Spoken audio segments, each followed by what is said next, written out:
everybody. Welcome to the Couch Sports Talk podcast. I'm your boy, Goozy. I'm here with Young E and Philanthropist. He's kind of disappearing there, looking a little bit like a ghost. We're out here fucking drinking because, once again, the Kings are showing us that they are inconsistent. I'm getting very upset.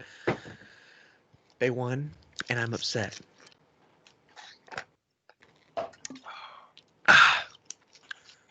I really can't wait until we get a liquor sponsorship. And then we can't show it on YouTube. Just one of those things I think about. I don't even know what I would want to get sponsored by, but please send us money. I would appreciate that. Crown Royal. No, My money's on Dos Equis, bro. Dos Equis? I want Ethan to be the Crown Dos Royal? Equis man. No, we know Hypnotic. I'll be cool with Hypnotic. Young E Hypnotic, man. Hypnotic. I already fuck with Modelo, but I seen Anderson .Paak on a Modelo commercial, and I was like, yep, we got to head there, bro. That's the one. Modelo sent us the papers. Before we get into it, really, just wanted to talk about what I kind of opened with the Kings. We can just get in just a little quick second thing, talk about it. Wildly inconsistent, making me very upset. I wouldn't even say it's the story of the Kings because they usually suck, so there's really no reason for them to be inconsistent because they just suck. But now they're being inconsistent, so they go from being like today they looked really good, but I mean, I wouldn't say really know. good. Their defense was fucking awful today.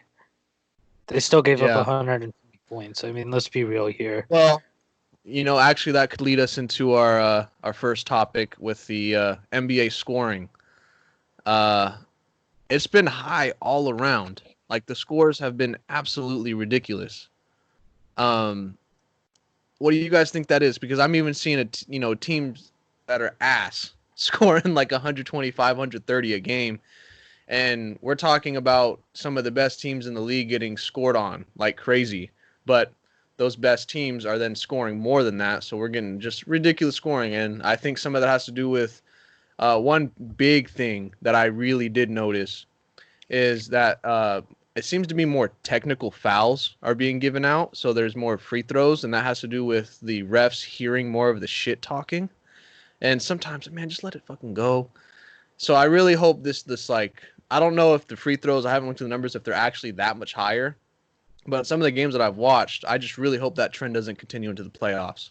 What do you guys think about the Kings, or what's going on with the NBA scoring? You guys go ahead and tell me what's up. Yeah, with the NBA scoring, Goose, I definitely agree with you. I think the refereeing has taken a huge part in it, both with the technical foul calling and just with overall free throw numbers being up. It really just pisses me off because I got respect for referees. I know it's a tough job, but sometimes you got to know when to let them play, man. And I hate every single time I'm watching a damn NBA game, if I see a bad call, I don't even have to question who it is. I can just close my eyes and say, oh, Scott Foster's reffing tonight. That's all I got to say because he ruins the flow of every game. Fucking Scott Foster is an abomination, bro. Can you please just stop? Jesus. Look, if we got any Scott Foster fans out there, you can kindly do me a favor and go fuck yourself because he sucks. That's all I'm going to say about Scott Foster. But anyway, basketball's good. Basketball's back. Oh, yeah, he's in the playoffs every year. And I hate it because I gotta it see who you're talking about. I'm not on first name basis like that with them. He's the man who the Houston Rockets like officially filed a complaint about with the league. Which the Warriors? Yeah, no. This was earlier in the regular season. They filed a complaint with the league about Scott Foster. They said that he is biased against the Rockets every time he refs them, which I'm not with that. The Rockets, you can miss me with that complaining about calls if you're the Houston Rockets. You got James Harden on your team, so I'm not trying to hear that. But overall, Scott Foster is just not a good ref, in my opinion. Okay.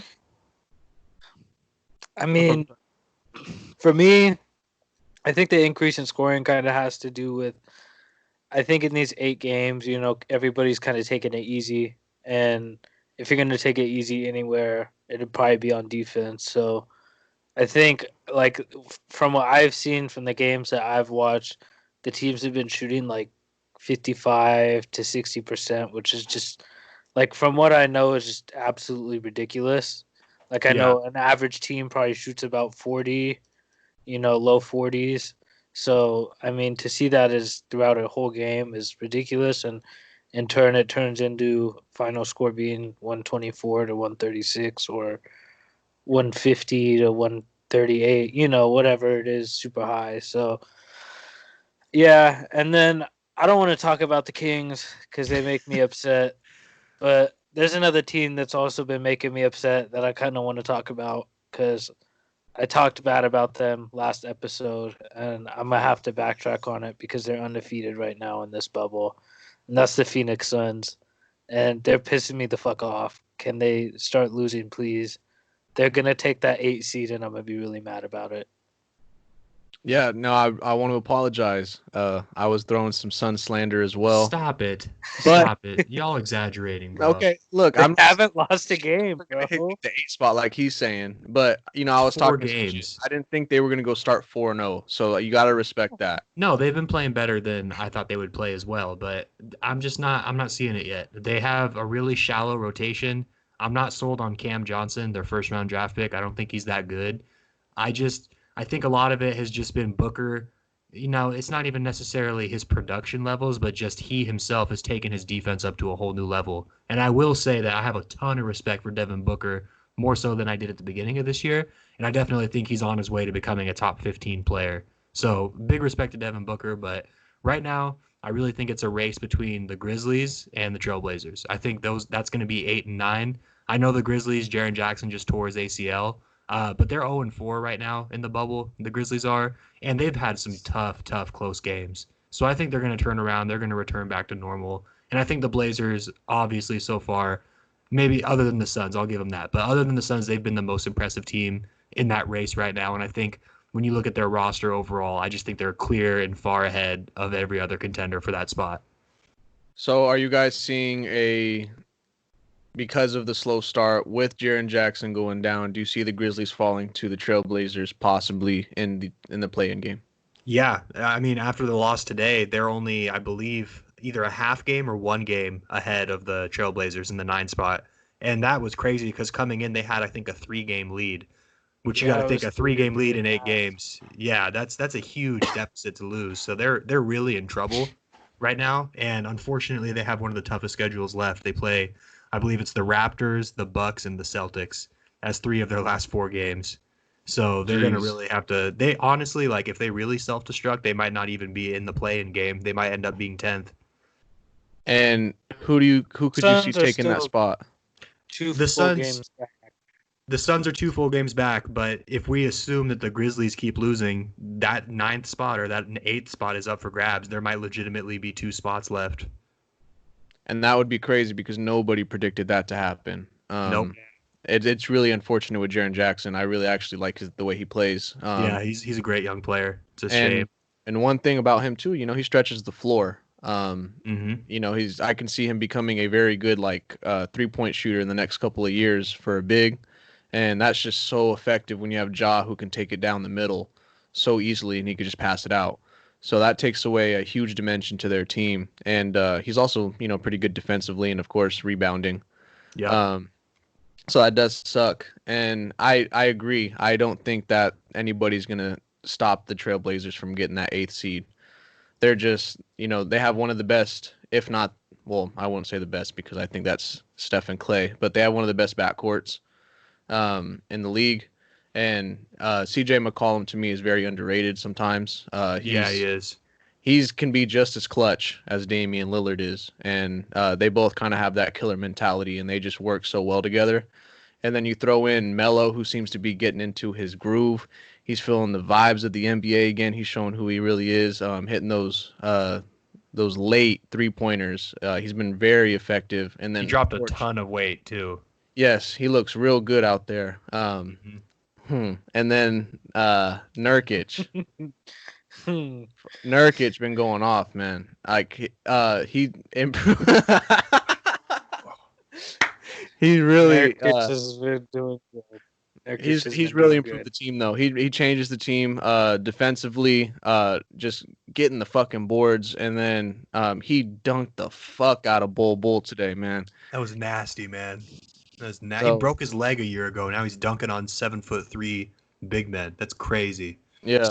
And if I'm the Lakers, I'm not going to say that they should be too worried about the Trailblazers beating them, but if I was them, I wouldn't want to necessarily play them. I totally agree. I totally agree with that. I mean, think about this. They have all their guys back, and that same roster from last year was in the Western Conference Finals. So, Yes. I mean, I don't think they're a threat to the Lakers, but that's like a second round level team that you're playing as the 1 seed, which eliminates your advantage of being the 1 seed in the first place.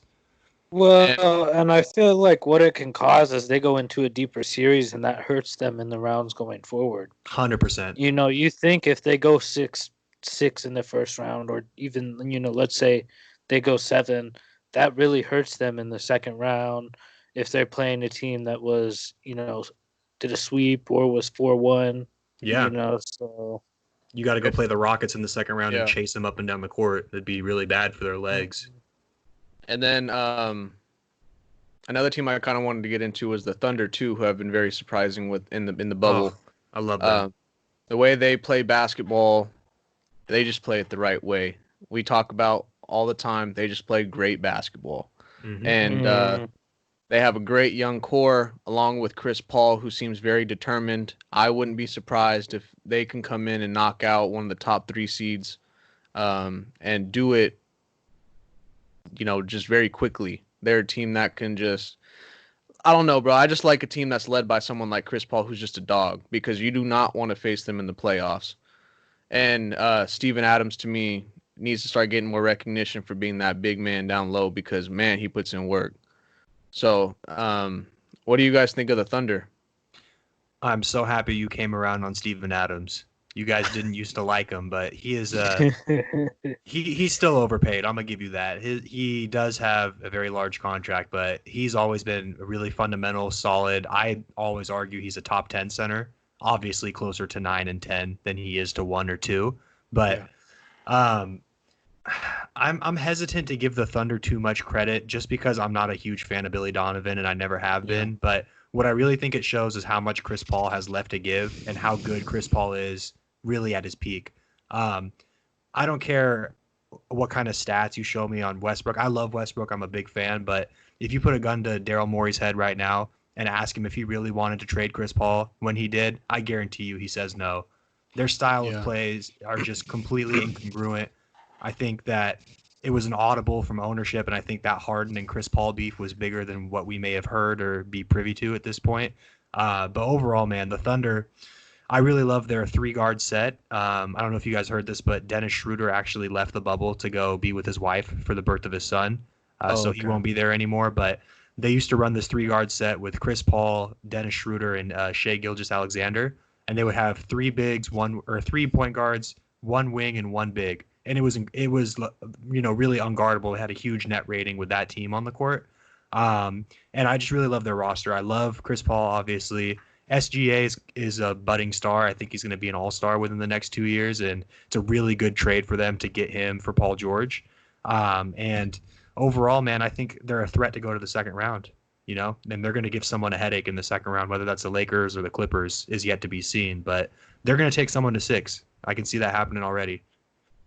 How do you see them matching up with teams like the Clippers or Lakers?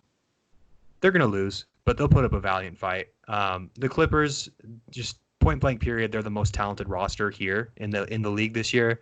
The Lakers, Anthony Davis is just on a whole nother level, and you really don't have an answer for him as the Thunder. You know, Steven Adams will do his best, and he'll still have 30 hung on him every night. There's just no guarding Anthony Davis, and it's such a mismatch problem. And if Anthony Davis was the only threat to worry about, then yeah, you'd be fine. But you have LeBron, who by himself can be a scorer, but more importantly is going to facilitate the offense and get a lot of people open looks. And as you know now, the Lakers have a bunch of shooters, whether they're washed up veterans or young guys. They have people who could shoot the basketball. So it's going to be an issue. And like I said, I think they're going to put up a good fight. Yeah, Danny Green needs to turn it around. I don't know what's going on with him, but he can't shoot. We saw what happened last year with Fred VanVleet. He was struggling all year, struggling in the playoffs, and then he got to the finals, and he was honestly probably second or third for finals MVP voting if I was the one doing it. So Danny Green just got to stick in there. He's balling right now, though. Yeah, he's had a great year. He's really turned it around, and with shooters like that, it can happen at any time. You know, you go through a slump. Usually, the bounce back is just as strong as the slump was. I think for the Lakers to win, they're going to need Jared Dudley to come out and be. Stop the cap. 8 He is points a game, he is 6 just rebounds. they lose or win because of him. He is very vital to their team. I love everything that he brings to the table. His aggressiveness, um, His chubbiness. his chubbiness, Love seeing dad bods in the NBA. his old man wise knowledge, I guess. That's probably about it, but San Diego legend Jared Dudley. bro, he got me hyped up last year with the Nets in the playoffs. Oh yeah. Do you remember when he signed with the Lakers and he posted that image on his Twitter of like a big three and it was him, Anthony Davis, and LeBron?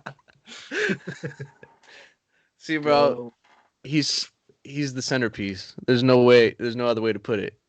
Definitely. I love that shit.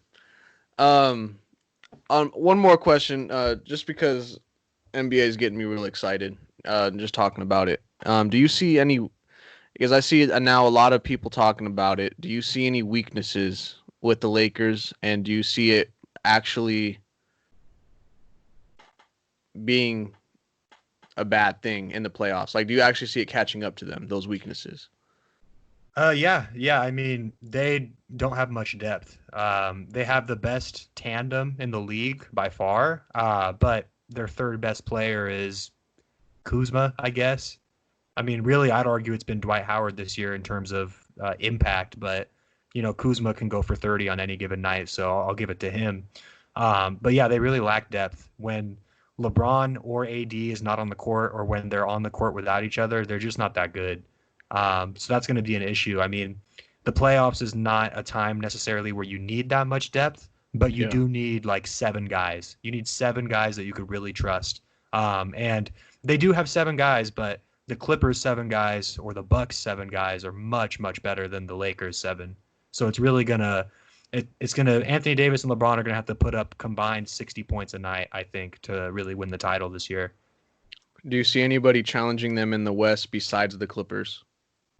No, I don't think so. Okay. I They want are to see good. what the Nuggets do, though. I want to give them excited for some the credit Nuggets. because they won the 1 seed and they clinched it by like a 5-6 game margin. So they do deserve some credit for that. But No, definitely. I definitely think on the best day, the Clippers are easily better than them.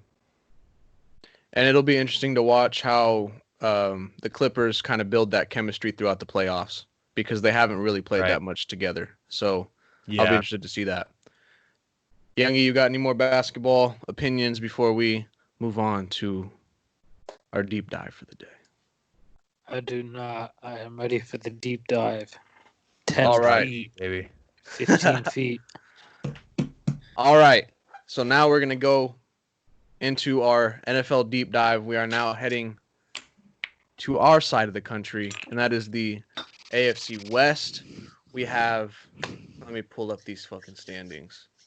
All right. So from bottom to first, it goes Chargers, Raiders, Broncos, and Chiefs. As we all know, the Chiefs are the defending Super Bowl champions. And the Chargers, we'll go ahead and start with them because they finished last.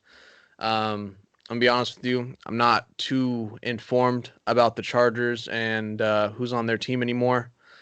They did lose Phillip Rivers, who was a huge piece of the franchise, and in my opinion, didn't get the best sending away party.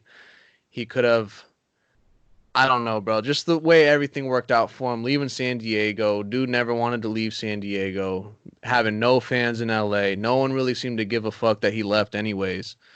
So I think Phillip Rivers needs a little bit more respect. But now the Chargers have a brand new quarterback in Justin Herbert. And he is not playing. He's not gonna play. Okay, I'm just talking. Okay. I don't think he's that good. He's tall. He's got a strong arm. He's got an okay face. And then he's going to have to compete with the pretty consistent, pretty damn good Tyrod Taylor, who, as a Dolphins fan, had to watch him beat my team a few times as a Bills quarterback. and even took them to the playoffs before Josh Allen came in and did it and fucked everything up. But Tyrod Taylor is a very solid player. I think that he can definitely win them a few games, and their 5-11 record from last year they can definitely improve upon. Like I said though, I'm not too informed about the team. I know Young E loves the AFC West with especially the Broncos, so I know he keeps his eye out. So I'm going to let him go ahead and speak on this first. So what do you think about the San Diego Chargers? God damn it, the LA Chargers. Los Angeles. Never get used to it. I think this is a tough division, and I think it hurts them a lot because I think they're by far the worst team in a tough division. But I think that overall, like in a relative look at the NFL, they're a pretty good team. I think they have a top 5 defense in the league when healthy. They went out and got Chris Harris this year. That's a big pickup. One of the best slot corners in the NFL. Derwin James comes back. He's healthy. They already had good corners in Casey Hayward and Desmond King. And then, Melvin Ingram and Joey Bosa up front. They got a really good defense. Offensive-wise, they lost Melvin Gordon, signed Austin Eckler long-term. I'm not too huge on Eckler. I think he was a good backup back. I don't know how he's going to fit in a number 1 role, but we'll see. And I don't think they really drafted anybody to help that out. But, I like Tyrod Taylor a lot. He's an ex-Raven. He was our old backup quarterback. He doesn't turn the ball over. He keeps you in the game. And I think, with him and that defense, they can carve out 5, 6, maybe even 7 wins this season. But I don't think I think their ceiling is probably 7 and 9. The offense and just overall the team right now, I just don't think can put up enough points to hang in, and they very well might go 0-6 in their division because it's very offensive heavy. Did you mention that they also added Linval Joseph? No, I did not. But that's a nice pickup. It's a nice little pickup. DT, right? From Minnesota? Yeah, I remember him. And then they also picked up Nick Vigil, who used to be on the Dolphins. And he was mostly just a backup, but he was pretty solid. So good pickup, in my opinion. They have a solid team. I just think they're in a bad spot, and it's just a bad year to be in their division because I think the Raiders are an up-and-coming team that, match up well with them. I think the Broncos are a very good up-and-coming team that I think the Broncos match up well with anybody at this point. And then you have the Chiefs, who are obviously, in my opinion, far and above the best team in the NFL. So, okay. What do you think about Hunter Henry getting the franchise tag? I don't mind it if he's healthy. I think he's a top 10 tight end in the league, and I think he's, a really big contributor for their offense. But the big question mark is if he's healthy. And what do you think about I the pickup? Seen that too much. What do you think about the pickup of Brian Bulaga? I think he's a little bit out of his prime, but he's a good player, and I think he might be able to fit in a starting role on their offense. All right. And what do you think of their receiving core? I really like Mike Williams. I think he has potential to be a top 20 receiver one day. Maybe not. Do you think Keenan Allen is top 5? I love this moderation by Goose. He's doing a great, fantastic job. I'm pressing the fucking questions. We gotta know. I think Keenan Allen is 5 or 6. If you're asking me, he's a very good receiver. He's had a lot of health issues, but when it comes down to his play, he's a fantastic route runner. He's got some of the best hands in the league. He's a good player, but I don't know. I don't know about top 5. There's a lot of good receivers in there. Do you think that the Chargers benefit from not having any fucking fans in the stadium last year, so it's going to help them this year? Yes. Yep. And I think every player that has played for them and is on a new team is also going to benefit from that this year. All right. Thank you. That was incredible insight from Young E. And this is the Couch Sports Talk podcast where we just fucking press the fuck out of everybody with questions. Hey, this is the fucking hot seat. That's what it is. The hot couch. So The love's Hey, I saw Phil hating on me through that whole talk, so I just want to let him speak his mind because I even saw him take a shot. So means he really didn't agree with something that I said. I mean, you did such a good job of talking about how good their defense is and how good their roster overall is. And then you said they were by far the worst team in the division, which I just don't agree with at all. First of all, their roster is better than the Raiders right now, easily. Arguably just as good, if not better, than the Broncos. And Anthony Lynn's the second best coach in the division behind Andy Reid. So unless Tyrod Taylor comes out and lays an absolute egg, I don't see why this team can't go 9-7 or 10-6. I mean, the year before last, they went, what was it, 12-4, right? And they went to the second round of the playoffs. I'm not giving up on this team yet. I think they still have a fantastic roster. Obviously, they downgraded at quarterback. Well, I don't know. Phillip Rivers is kind of washed, but you know what I mean. They downgraded an offensive talent.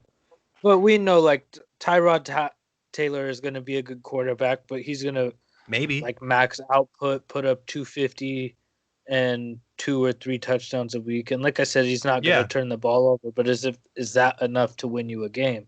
Not necessarily. I'm telling you and right then now. You're not getting a lot of running back production. I don't think out of Austin Eckler. I just don't see it. And that offensive line is shit. I wouldn't even go that far. I don't think it's so egregiously bad that it deserves a call out. It's just average. I don't know. I've seen Phillip Rivers almost die every day. Well, Phillip Rivers held the ball for 13 seconds every snap. I agree. Too, he had something to do with it, but the last 5 years, that offensive line has not helped the team win. I feel like with the Chargers, almost every single year, they lose or win at least 10 close games. You know what I mean? They're always in last second, first quarter, or fourth quarter games that go either way. And here's the thing that makes me think their ceiling is 7-9. They have yet to invest in a kicker. And every year we see them play games that come down to 2 points, 1 point, 3 points. Yep. And then they have this super shitty kicker that'll come out and miss a 38-yard field goal that'd send the game to overtime and or win them the game. So I can't have any hope in them until they're like, okay, we're gonna actually really look at the draft this year. We're really gonna scout for a kicker, and maybe we'll take one in the 5th or 6th round. What's up with Young Ho? First round kicker, bro. Okay, relax. What's up with Young Ho? No. Isn't he on the Falcons? No. Oh, is he? No, he went to the Chargers last year. He got claimed from Falcons to Chargers, but he's still not good. Hey, his onside kicks though. His onside kicks go crazy. Cool. He's real cool. He's cool under pressure. All right, that's enough of the Chargers. Let's get on to the. No. I'm pressing you. I want to ask a very relevant question to Philanthropist. Go ahead. Because I know it hurt people in San Diego when they left. Mm-hmm. So, because you were in San Diego at the time, what was the effects like on the city of San Diego when they left? It was absolutely devastating. People were really, really, really upset. And I don't know where this misconception comes from, but there seems to be nationally this thought that San Diego fans were fair weather or they just weren't very enthusiastic. I can talk from my experience. I did not see that. I saw people I knew a lot of native San Diegans that went to school with me, and they were legitimately pissed and depressed for a while when that team left. And I could relate to that because, we as King fans, we almost went through something very similar in 2013. And it created this lifeless buzz around the city, because the Padres stink as usual. And that's really all they have left. They're getting there. And I can tell you the vitriol for the Dean Spanos. Oh, yeah. Oh, my God. He better not show his face in San Diego because there will be picket fences. There'll be rioting. He's not welcome in San Diego, point blank. And did it make it worse that it was to L.A.? 100%. Yeah. Because it's so close that it almost begged the question for some people, should I still root for them? And I can say probably the majority of them did not. They just stopped having a team in general or they moved to somebody else. Yeah, that's really a shame. Just wanted to talk about that because I know for some real hardcore sports fans that were, Mhm. San Diego Chargers fans, that really hurts. I And mean, we could loop this into the Raiders because they're next, right? yeah, Yeah, definitely. I mean, Yeah. I don't see. I'll just start off with the Raiders before we even talk about their roster. How if you're gonna rip away the Raiders from Oakland, which you should just not do to begin with, how do you not send them to Los Angeles instead of Las Vegas? Like, how do you make that mistake? It makes me really sad, both for LA and San Diego and Oakland. It just doesn't make sense to me. But we can talk about their actual team and how bad John Gruden is now, if you want. Um, so the Raiders, right? They have just now moved to Las Vegas, like we just said. They're going to be leaving one of the most die-hard fan bases that I've Yep. ever seen, and it's to the point to where people legit get scared to wear their team's colors to the games in Oakland. I remember I went to a game when I was like 7 or 8 years old, and I seen Ricky Williams run all over the Raiders. It was one of the few games I've seen in person, but it was a really good time. But to see like how angry those fans get when things are going wrong, or how happy you see the Black Colt, man, when they score a touchdown. It's unlike any other sports team. They just had like a special culture. So before we kind of get into the team and what they can bring this season, do you see them leaving the Oakland culture and going to Las Vegas? Is that going to hurt the team at all? I mean, for me, I just think at any point when a team substantially upgrades their field and their practice facilities, it's always going to benefit the team. And That's you know, true.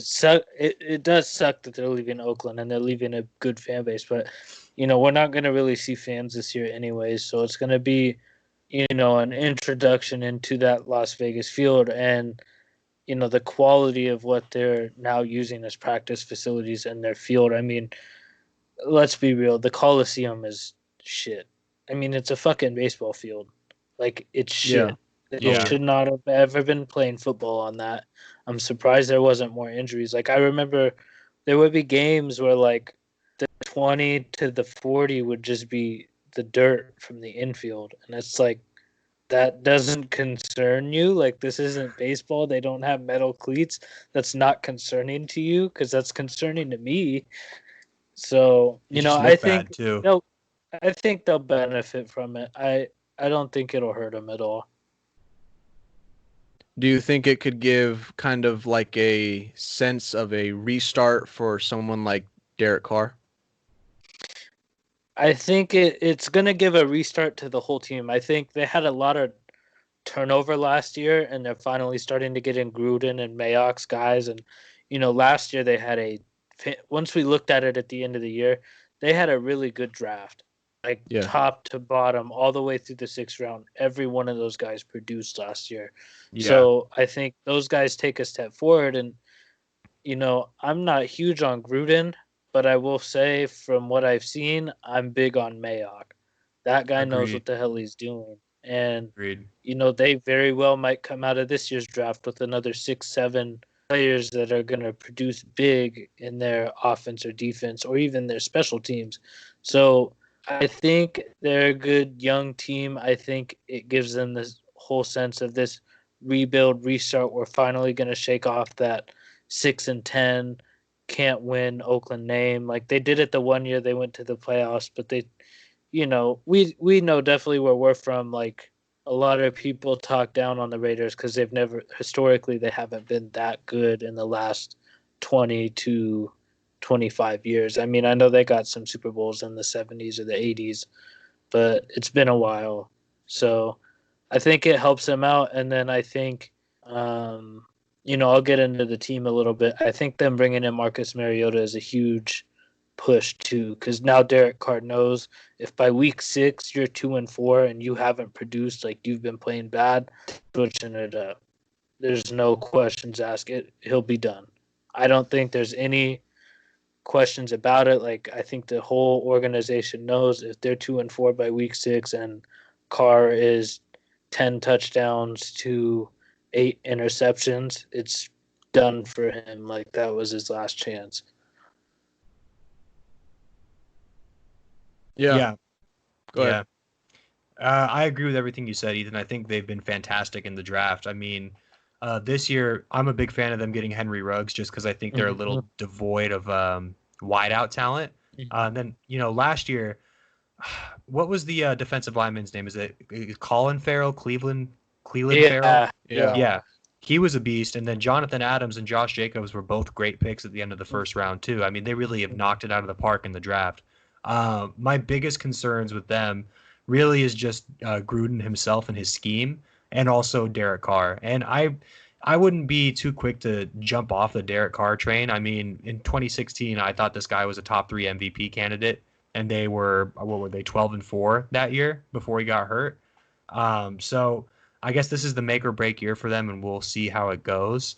But overall, man, I feel really bad for the Oakland fans. I think, there's obviously a rivalry between Raiders fans and Niners fans, but I can say with complete transparency, you guys are the best fans in the league by far. And, as a fan of a team who almost left, I know how it feels, and I'm so sorry. And I really hope that you guys get some type of comeuppance for that, whether that be the Raiders going 0-16 or them winning a Super Bowl for you, whatever it may be. I hope you guys get some solace in what happens this year. But I also agree with Ethan that the facilities in Oakland were just not up to par with what they needed, specifically with the stadium. And, I will say it is cool for teams to be in Las Vegas. I just wouldn't have picked the Raiders personally to go there, but it's a nice little vibe they get there. Like I was there the first year the Golden Knights had shown up for hockey when they went to the Stanley Cup. That was really fun to see, and the city was jazzed, and it really is like an entertainment hub. So it'll be interesting to see how it plays out there. But overall, I think they're an up-and-coming team. I could see them solidly being either second or third in this division, depending on how the Broncos do. I think that John Gruden is a great fit for the city of Las Vegas. That man knows how to entertain. I don't know if he's necessarily a fit for Derek Carr, and I don't know. I wasn't too high on the Henry Ruggs pick just because it seemed like a stereotypical Raiders pick. They just picked the fastest player on the board. So That's true. He's a great player. He was a great player in college. I don't know if he was the best player on his team in college, but we'll see what John Gruden can do. He's going to have a lot of time to get this figured out as he has a 10-year contract. So I've seen them, they seem to be taking things very slow. And I don't see them having to jump into the season as well, having to be a must win.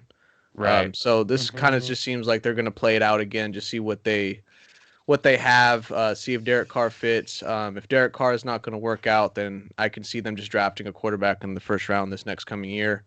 And then just kind of then implementing what they want to bring into Las Vegas next season. So I think this is kind of just going to be a regular, like just a scouting season for them, and it can be just like an 8-8 season. But they're still going to be a solid team. I'll go ahead and let you finish off the Raiders here, Youngie.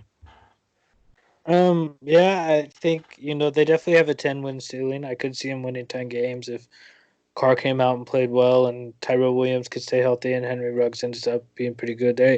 I know they announced earlier this week they're going to be playing him out of the slot. So I wasn't huge on the Ruggs pick because I'm really big on Jerry Jeudy, which we'll get to talk about him next. But I think for what Gruden wants to do, Henry Ruggs is a good fit. I don't think Jerry Jeudy could have played out of the slot. So I don't mind it too much. But yeah, I think it's a team that's moving in the right direction. But realistically, I see him going 7-9, 8-8, and just another feeler year. See if Derek Carr is a guy. If he's not, maybe mid-season. See if Marcus Mariota is a guy who I think in a Gruden offense that's a perfect fit for him. But I've never been too sold on Mariota. Even out of college, I wasn't that high on him. So we'll just see what happens. But yeah, they got a good roster. We'll just I don't know if the rest of that coaching staff can hold up as a whole. And one thing I will say about Derek Carr too is he kind of reminds me of Tannehill in a way. And I was going to say that I think that he's not going to be the quarterback next season for the Raiders, and I could see him potentially being someone like a Tannehill going to a new team because of his bad luck with whether it was injuries, going towards having a great season and the injuries ruin it for him, or just the coaching changes and just not being able to fit into the system that the coach wants. So we'll see. The Raiders are going to be an exciting team with their young talent. I wouldn't say they're going to be a must-watch just yet, but they're definitely heading there. I think they're going to be a very entertaining team and can be a perfect fit in Vegas with what Gruden's bringing. That brings us to the very next team. That is the Denver Broncos. And I'm going to let Young E go in on this because this is probably his second favorite team. Get him, bro. Behind the Ravens. They have a new quarterback from last year who stepped in and actually impressed a lot of people. And then they have now Jerry Jeudy, like we were just talking about.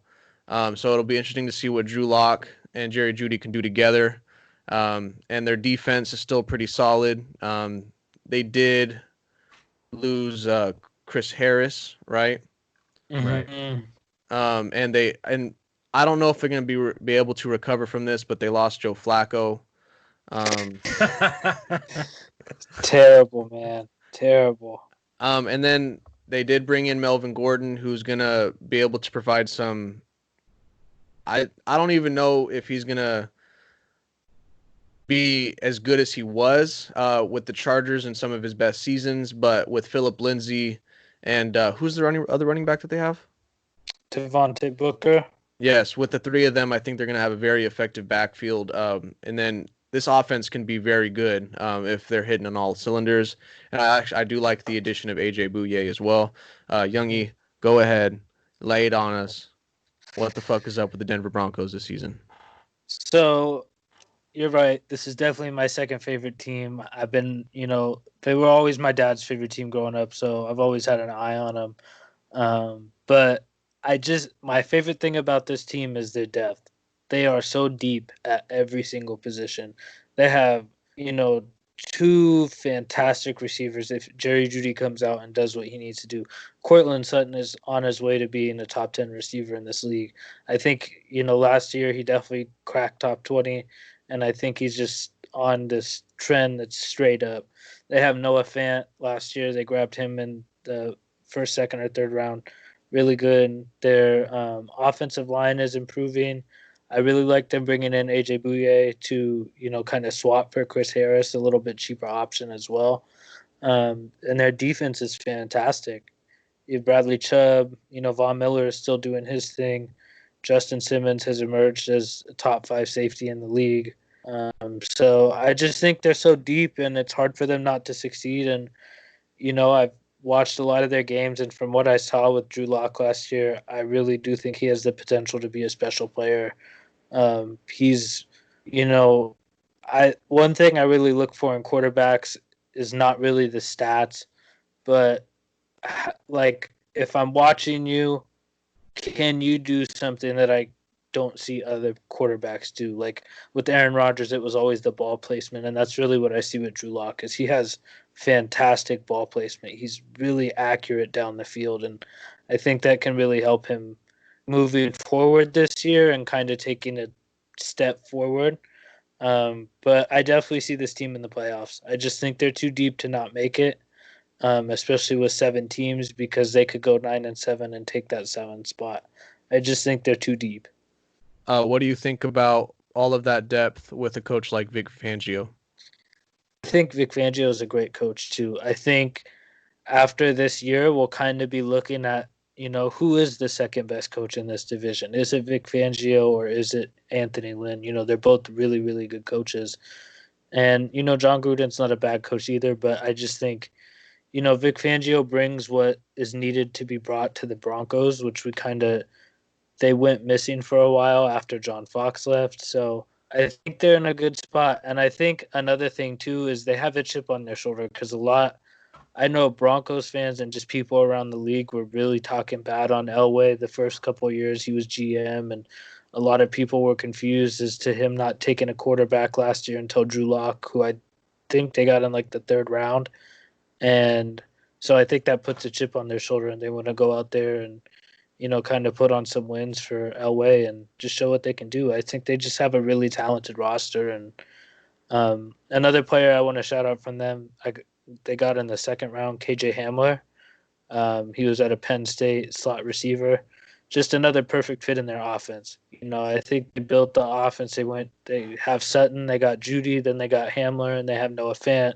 That's it right there. And then you have Melvin Gordon or Philip Lindsay coming out the backfield. I mean, that right there is one of the best, offensive skeletons in the league, young offensive skeletons. And I got to say about the Broncos is they have one of the best throwback jerseys. I know that gets young E erect. Those orange jerseys.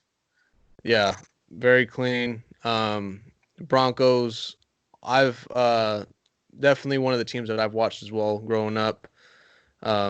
Going all the way back to like Jake Plummer, fucking taking the Broncos all the way to the AFC Championship against the Steelers.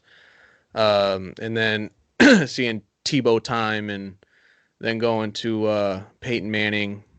So it is nice to see that they've kind of put a whole new team out there. This is going to be, in my opinion, their full transition away from the Peyton Manning years. Drew Lock, I like his charisma. He seems to be someone who's going to go out there and just show you what he's about, and I think the Broncos really rally behind that. I'm not too sure how I feel about Vic Fangio yet, but I know he's a solid coach. I wouldn't necessarily say he's the second best in the division just yet. No, but maybe after this year. Yeah, we'll see. But yeah, this team has a lot of potential. Still a very young team, so I could see their floor being somewhere around like 7-9, 6-10, and their ceiling really being just 9-7. I can't really see them going 10-6 just yet. Because again, they lost Joe Flacco. It's just really hard to recover from that. So, oh boy. What do you think, Philanthropist, about this Broncos team coming up this year? Love the Broncos, and I always have. They're one of the most well-ran organizations in the league for sure. I love everything they've done, building their talent, and I'm a huge Vic Fangio fan. One of the biggest regrets of my sporting existence was in 2014 when the 49ers fired Jim Harbaugh. Vic Fangio was the defensive coordinator at the time, and we really narrowed down the candidates to two people. It was either going to be Jim Tomsula or it was going to be Vic Fangio. I don't know why Jim Tomsula was in consideration, but he was, and he won out. And what's the rest crazy is history. Is those defenses were fucking nasty. Some of the best they defenses. were some of the best in the NFL. I mean, no disrespect to the Legion of Boom at all, but I feel like they got all the glory from those early 2010s NFC West defenses, but the 49ers defense was right there. Like, we were stacked at every Patrick single Willis, position. Navarro Bowman, Alden Smith. Justin Smith. Fuck, yeah, it was Deshaun crazy. Goldson. Yeah. Hey, I do want to say, too, Pat Shurmur is also their offensive coordinator. That's a solid offensive coordinator to have, too. Yeah, definitely. He was a terrible head coach, don't get me wrong. Absolutely terrible head coach. Should have never been there. But he's a good offensive coordinator. And they're just so young. They have so much to build on. Yep. I think the average player on their offense is going to be a rookie or in their second year, third year, so I mean, just look, have huge upside. I'm going to call it, man. If Drew Lock is really a hit and he's a franchise quarterback, they're going to go 11-5. I'm calling it right now. They'll be in the playoffs. Okay. I like it. There's one team every year. There's always there's one or two teams that you're like, whoa, this team is 11 wins and they're going to the playoffs. Like last year it was the 49ers, for example. I'm telling you, the Broncos are going to be one of those teams this year, in my opinion. I really think the AFC West is on its way to becoming the best division in football within the next couple of years. Agreed. The only thing that I could see holding the division back is just clear-cut dominance from the Chiefs, which could very well be the case. We could see, just the Chiefs go 14-2, 12-4 every single year. So I could see that being the only thing that's going to hold this division back. But, like we're talking about, these teams have pretty decent defenses. So they're going to be able to, especially the Broncos, they're going to be able to put pressure on Patrick Mahomes. And then you're going up to Denver with that high altitude. You never know what's going to go down when you're playing up there. So it's a very intriguing division. And going off of that, let's talk about the defending Super Bowl champs. Let's move along here a little bit. And man, they're basically having everybody back except there are a few notable players that they're going to be losing who have opted out for COVID 19. So just off of free agents, they lost Emmanuel Agba and Kendall Fuller. Um, I don't think those are huge losses for the Chiefs. Um, and then I also kind of wanted to talk about too with the Broncos that they did have Jawan James, who is a very good right tackle. He did opt out for COVID. Very good. So the He Chiefs. was a rookie. No, he was not. He used to be on the Dolphins. No, I meant like this is his first year with the team. That's what I meant to say. My bad. Oh yeah.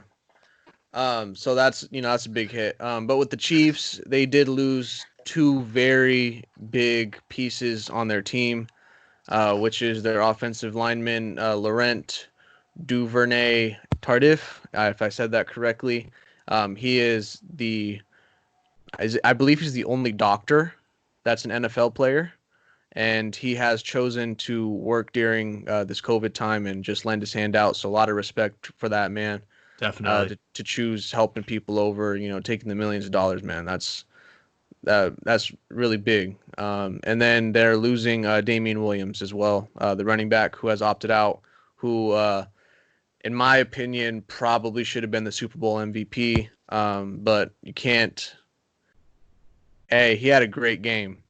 Was that sarcasm? Williams, no, I'm being dead serious. Damian Williams had a great game. I think he had 2 tubs. Yeah. He closed the game out. Hey, yeah, I know Phil's seen that long ass run. I don't want to hear that shit. Phil's upset right now. He doesn't want to talk about the Super Bowl.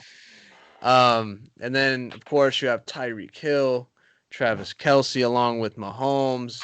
Their offensive line will take a hit losing Tardif a little bit, but that offensive line is still going to be pretty solid. And then they have Harmon, who's very fucking fast. He just fits perfectly in with the offense. And that defense is good, bro. It's a good defense. And of course they have one of the best coaches in the league in Andy Reid. Defense is not good. It's okay. It's good. That's a stretch to say it's okay. Okay. Yeah. I like especially losing Kendall Fuller. I like Frank Clark and Tyrann Mathieu, so you can kiss my cheeks. No, I don't want to. Not today. Ask again tomorrow. And then Andy Reid, like we've been saying, is the best coach in the division. So it's just going to be very hard to dethrone a team from the division that has not only the best, well, not just dethroned for the division, but the fucking league, the Super Bowl champions. It's going to be hard to defeat a Super Bowl champion anyways. But you're talking about they have the best coach in the division and they have the best quarterback in the division in the fucking league. Yeah. So NFL top 100, stop the cap. Stop the cap right now. Best player in the league. But so what do you guys think about the Chiefs for this upcoming season? I'm going to steal this from you, Ethan. I got to go first and get this off my chest. This is almost a hot take. I'm not high on the Chiefs at all. I think they're going to be 11-5, 10-6 this year. Listen, last year in the postseason especially, they got bailed out by Mahomes so many times, bro. That defense is horrible. Horrible. They were down 28-0 to the Texans, bro. And listen, that was because of some turnovers, though. Let's not act like it was all the defense. I'm not saying it was all the defense. Is still bad. It's still very bad, yes. I agree, but they show up when they need to. And it got worse. I really think, and obviously I'm a 49ers fan, so you got to take this with a grain of salt. I really think we were clearly the better team at every position except for one, and obviously the one that matters is this position, quarterback. They had Patrick Mahomes, we had Jimmy G, and when push came to shove, Mahomes made about 10 plays, Jimmy G made 0.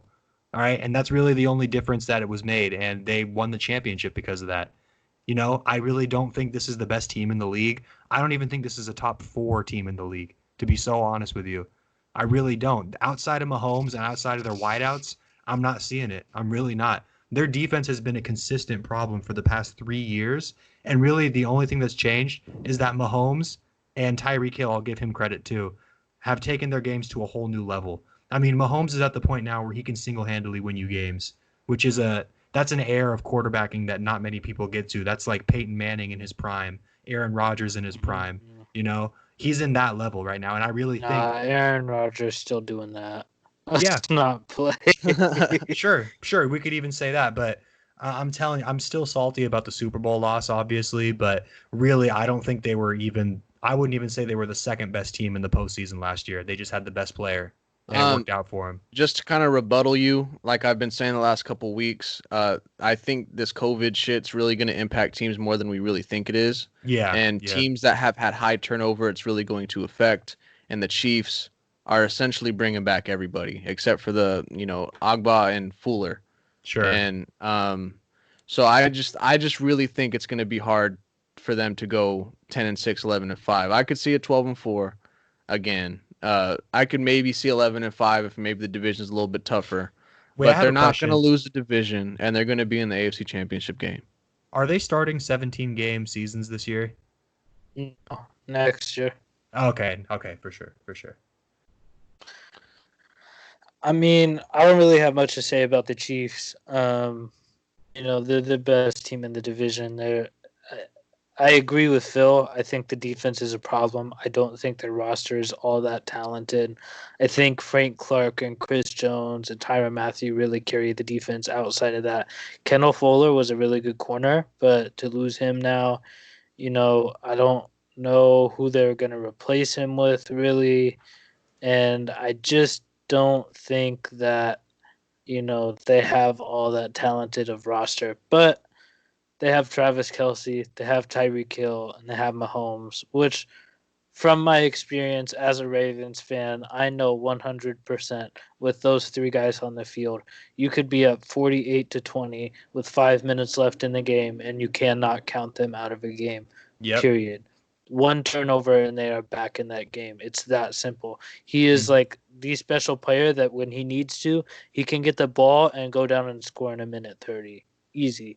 It's no problem for him. So, I hate the Chiefs. I want them to be 11-5. I want them to not win the division. I want our viewers. It's not gonna happen. I want our viewers to know that both Young E and Philanthropist are so salty about the Chiefs that they'll hate on them any chance that they can get.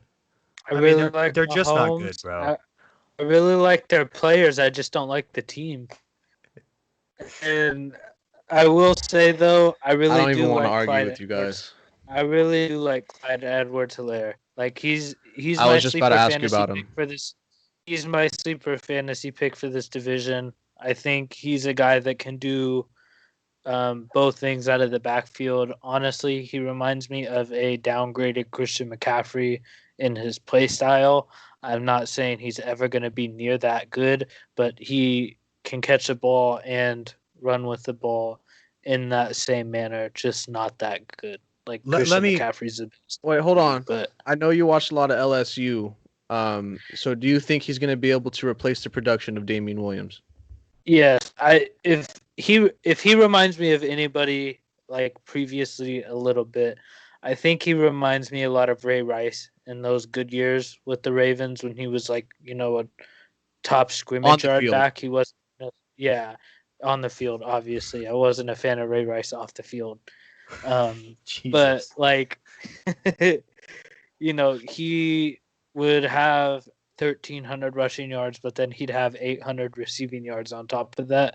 I think that's very much the kind of player you see in Clyde Edwards-Helaire. He's a good player. I think he'll be a standout for them this year, and I think I'm gonna get him in the 4th or 5th round of my fantasy draft, and he's gonna end up being my MVP this season and put I don't up think he'll fall that 200 far. fantasy. Yeah, points. Ethan's giving out all his we'll all his sleepers. I'm taking everybody. We'll see. In my other leagues, at least I can succeed. I kind of cut you off there, Phil. Go ahead. I was just going to clarify. I think their roster is 10-6, 11-5, but with Mahomes, you always have a chance to do whatever. Like if Mahomes just gets in a shootout and he pulls it out of his ass, yeah, they can go 13-3. But I think they're a very, very vulnerable champion.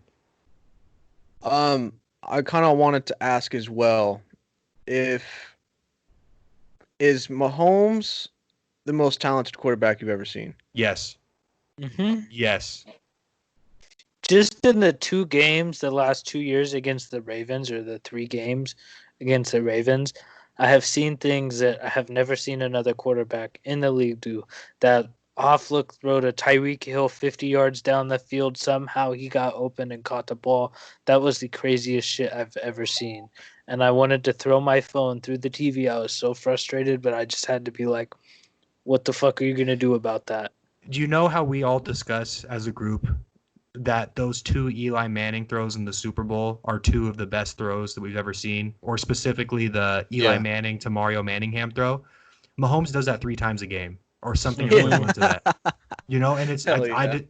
he sucked the soul out of me watching the Super Bowl. I swear to God. That play where it was 3rd and 17. You know what I'm talking about? It was 3rd and 17. He just scrambled away from 2 sacks and threw a bomb to Tyreek Hill, where it literally looked like in his head he was like, fuck it, Tyreek's out there somewhere. And he just threw it up.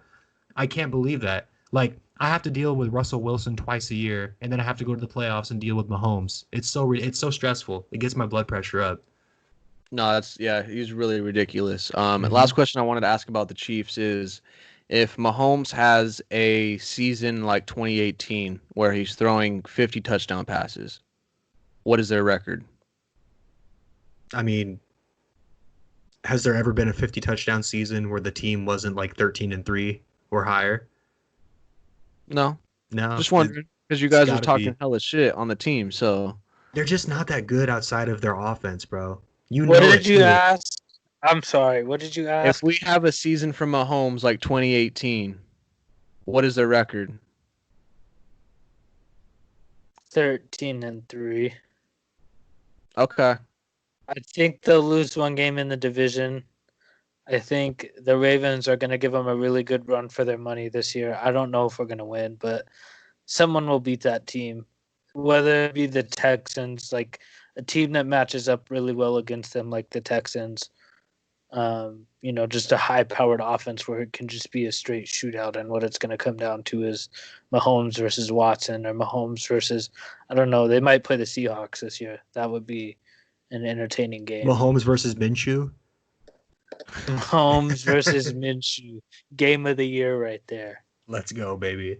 Lock it in.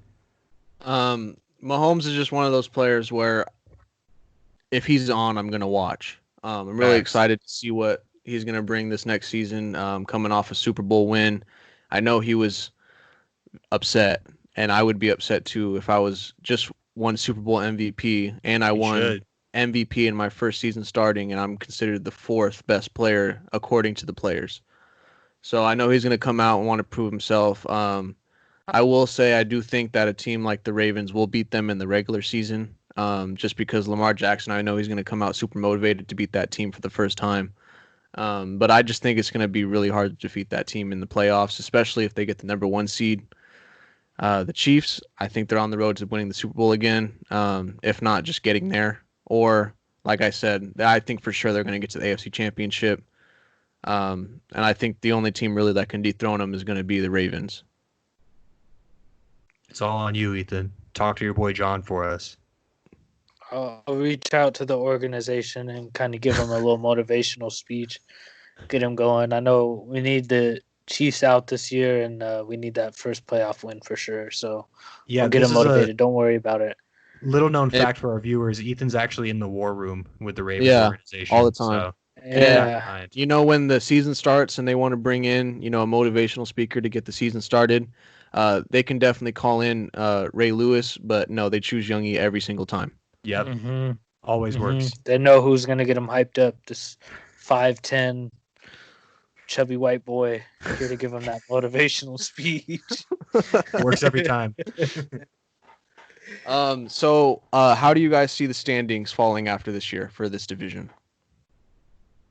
Go ahead, Ethan. Chiefs at the top, 12-4, 13-3.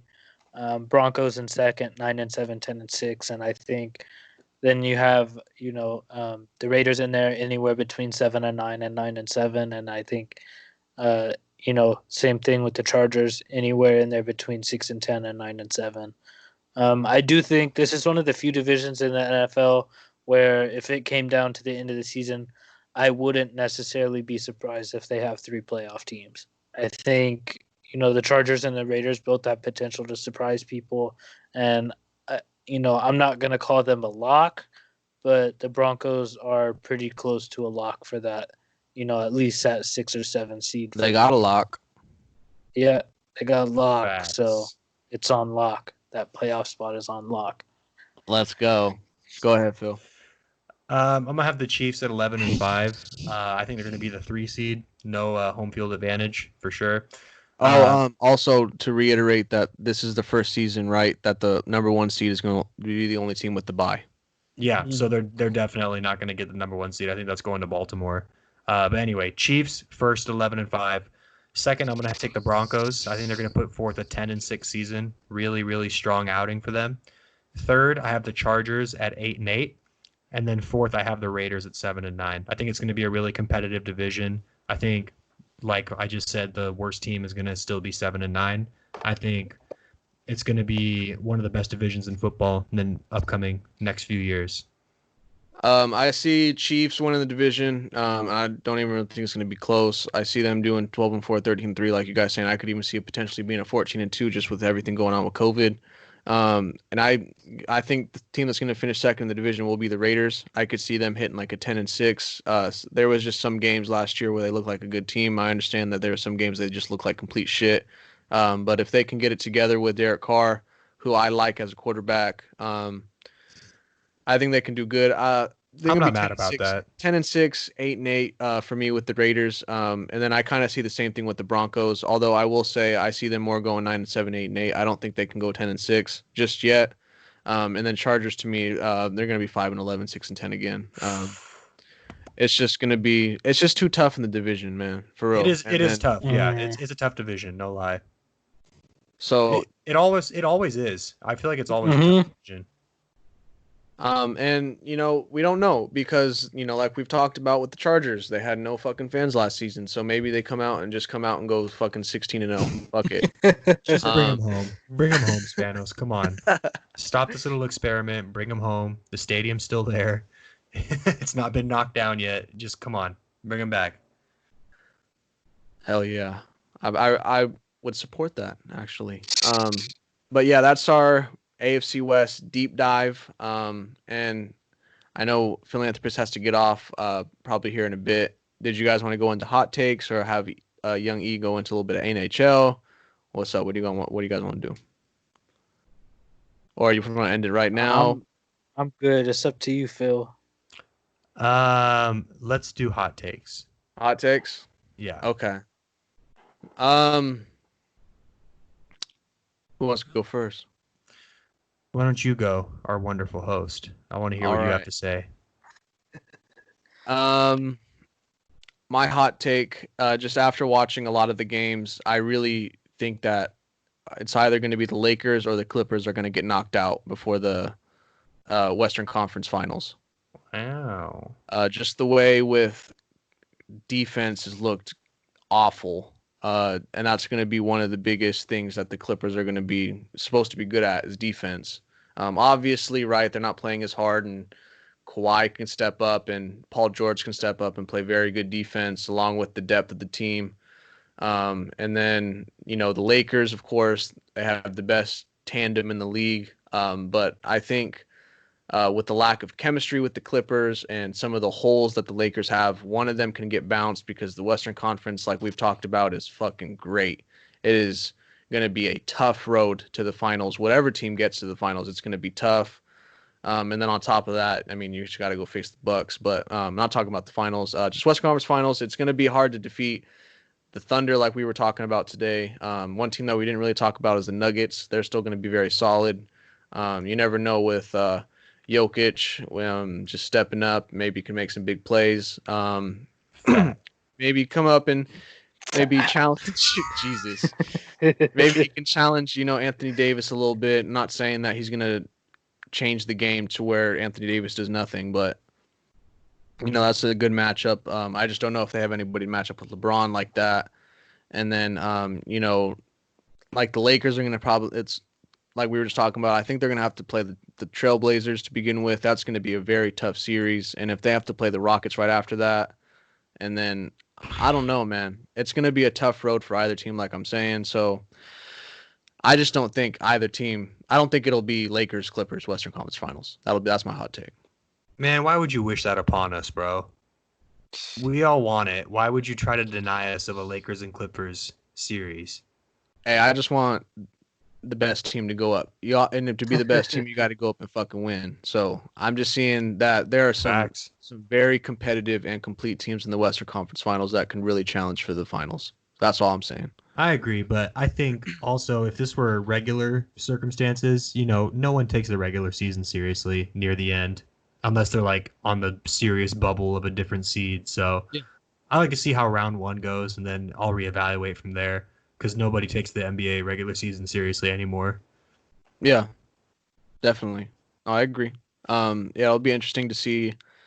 Like I was saying with the chemistry issues that I've seen with the Clippers, who knows? They could just not be trying as hard for the regular season, and then when the playoff starts, they're just the most well-gelled team in the fucking league. So that could definitely change.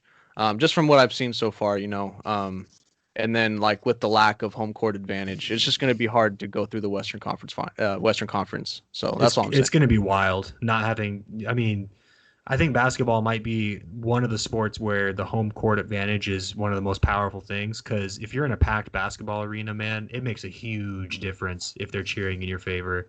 It really can swing the momentum of games. So this is a complete neutral playing field. And I really believe, especially this year, the best team is going to win, no matter what, because it's a complete even playing field. All right, fuck with that. What are you guys' hot takes for the day? Go ahead, Phil. So my hot take, this is gonna make Ethan real mad. I think Aaron Judge is natty. No juice. Man's just hits the weights. And he hits the bombs. No juice. He's all natty. I wouldn't be surprised. You actually believe that he's on the juice? Like you're fairly confident? I'm not fairly confident, but I would give it a solid 50%, 40% chance that he is on some sort of PED. High. This is like he's hit 7 home runs in like the past 10 games or something like that. That's ridiculous, bro. What would that be on pace for in a regular season? That's unseen. Completely unheralded, like never seen before. Yeah, it's ridiculous. Wow. I mean, he literally went like 5 games with 5 home runs, and he only didn't have 1 home run in 1 game. That's ridiculous. But how are the Yankees performing as a team? I don't know. If I'm gonna be honest with you, bro, the Diamondbacks have been playing like shit, and I don't really pay attention to the AL much as is because looking at the Red Sox and the Yankees pisses me off. So yeah. I was just wondering if he was carrying the team. I think they're doing pretty well. I think they have a good pitching rotation. I think they're fine. But I definitely, you get a home run every day out of one player. That's at least 1, 2, maybe 3 runs. So it definitely makes a big difference. Definitely. Youngie, what is your fucking hot take? I got 2 today. Both have to do with the NFL. Since we talked about the AFC West, I'm going to start off with that one. And I will say my hot take for the AFC West this year has nothing to do with records, but I think Drew Lock will pass for over 4,000 yards this year. I think just the team around him is too good to not do it. The coaching is too good to not do it. I can easily see Cortland Sutton, Jerry Jeudy, both putting up 1,000-yard plus seasons, and then getting productive seasons out of the slot, and Noah Fant as well, and maybe even the backfield a little bit. So, do you see any all pros? All pros coming from the Broncos? I think Cortland Sutton will compete. I know he competed last year, and then I think Justin Simmons on the defense will definitely compete. Outside of that, I don't know. I think they'll have quite a few Pro Bowl guys. I don't think they'll have a lot of All Pros though. You want to know who I love? Who? Noah Fant. Yeah, I like Noah Fant a lot. He's He's a really nice. good player. I like the two tight ends that were picked in the first round. It was Fant and it was last year's draft, and I can't say his fucking last name. Hawkinson. Yeah, Hawkinson. him. Don't pick Yeah. Hawkinson in fantasy. I did that last year. Horrible decision. He's on the real Lions, life, bro. He can't help it. great real Yeah. life tight end. Like he's a great blocker. You know, he's good fundamental tight end, but not in fantasy. They just don't throw him the ball. All Yeah, right. what was your second one? My second one, I don't know if you guys saw the segment today. I know I sent it in our group. Viewers, if you're listening, I don't know if you saw the segment today. Don't agree with much that he says, but Colin Cowherd came out and said today that he believes that the Oh, Ravens man. are going to go 16-0 and run through the playoffs and have the first undefeated season in NFL history. And I'm going to say, for my hot take, I disagree with him. But How's not- that a hot take? I think the Ravens will. And it's hard for me to say this as a fan because I feel like I'm jinxing it. But I do think the Ravens will win the Super Bowl this year, and I think they're going to go 15-1 in the regular season and come one game short upon that undefeated record. And I think that one loss could 100% be to the Chiefs, or I could see it being to a team like the Steelers in like week 3 when Big Ben's still healthy and he's not dead yet. I want the viewers to know that if the Ravens lose to the Chiefs this regular season, we're gonna have a show that very next day, Mhm. and Young E is going to promise that the Ravens season is over. Facts. No, that's only if we get blown out by the Browns. We get blown out by the Browns. You've done that every year since 2013. No, well, most of those years it was justified. I mean, Joe Flacco was the quarterback for most of those years. It was justified. Perhaps. 15-1 though, that's a little. I don't know, bro. Our schedule is just dog shit this year. We play the NFC East. That's all I have to say. I'm not mad about that. I'm really not mad about 15-1 because one of my hot takes is that the AFC North's just not that good outside of the top 2 teams. I really don't think it's that good. I don't even think it's that good outside of the Ravens. I think the Browns kind Potentially. of suck, and I think the Steelers kind of suck. And Ben Roethlisberger is just old, and Yeah, I think he's the coming up. Steelers are overrated. Ben Roethlisberger has 1 or 2 years left, and I think in those 1 or 2 years he might get a total of 10 games, like maybe. Youngie, I'm mad at you because last year you were talking about how the Bengals really weren't that bad, and then you throw in Number Joe 1 pick in Burrow. the draft. You throw in Joe Burrow, and you're gonna tell me that they're ass? I don't. I just like relatively to these other divisions, like we talk about the AFC West. This division is ass. I don't think the Bengals are that bad of a team. Like I don't think they're gonna go 0-16 this year. I think they might whip out 4 wins. And we know how dysfunctional the Browns are. They'll have another new coach at the end of this year. So Fucking Browns. We were talking about how new facilities earlier with the Raiders, how it really benefits the team. Just a little fun fact here. The Bengals are the only team in the NFL that does not have an indoor practice facility. Jesus. Why? That's the natural follow-up question. And you know how fucking cold it gets there, bro. Yeah, it's Cincinnati. we've seen their just sustained struggle over like this last 20-year period. I don't think it's a coincidence, bro. The Andy Dalton years, bro. They have one They of the were cheapest okay owners. for like 2 years, and they still couldn't win in the playoffs. Yeah, well, Yeah. Andy Dalton. See, Hey, because that's 'cause you what start- maybe that's what it was. You get into the playoffs, Yeah. it's cold. That's They're what I was gonna say. practicing, and then you got players cramping up, and you got to run shorter practices. That's fair. That seems like an oversight on ownership's part. I don't know what they're doing there. If I'm someone like AJ Green, that shit would piss me off. Why do you think he doesn't want to play? Fair enough. Last I need year, Joe Burrow, 5,000 yards. 5,000 yards a season. Hell yeah. I need him to go to the owner and just demand indoor practice facility. It's just unreal. That's a thing. Hey, I want to say now, if Joe Burrow threw for 5,000 yards, how many yards do you think AJ Green has if he played all 16 games? 1,300. I think Joe If Burrow. Joe Burrow just has drops the 5,000 ball. yards. Yeah. I mean, that's tough because I don't think AJ Green has so much left in the tank, but the Bengals suck. So I'd have to say 1,600. Yeah, I was You gonna know? say Fair they're so Maybe bad. I'm underrated. I'd have to say at least 1,800, and I could potentially see it be more than that. I mean, Joe Burrow's good, bro. Like Yeah, he's good. I'm high on Joe Burrow. kind of scared, a little scared. I I don't would need I more wouldn't say young. I don't need more young quarterback competition in my division. I really don't. Like next thing I know, the Steelers are gonna go 3-13 this year, and then all of a get sudden Trevor they're Lawrence. gonna go and get like a Trevor Lawrence, and I'm gonna just be like, what the fuck? Why is the AFC North the best division again?